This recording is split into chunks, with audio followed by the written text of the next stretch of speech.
It's been a really challenging week here in Bedford, and I want to start by acknowledging all those who have been affected.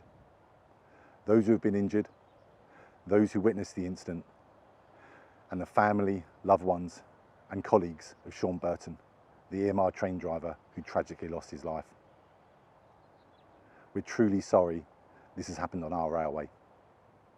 We know the impact doesn't go away, it stays with people. This railway is open again. Over the past week, we've carried out a multi-phased operation, supporting the emergency services, supporting the formal investigation, and then moving into a recovery operation. Initially removing all of the damaged carriages and onward movement of those carriages, then rebuilding the track and restoring the overhead lines that power the railway. That work has been complex and painstaking.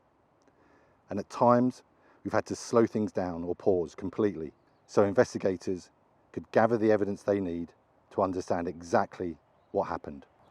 I want to thank the teams who have been working in really challenging conditions.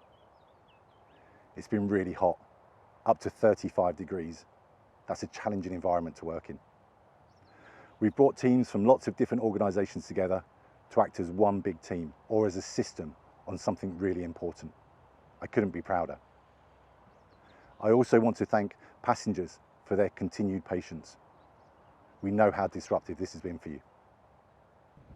Reopening the railway is an important milestone, but our focus remains on supporting the ongoing investigation to make sure we learn from what's happened.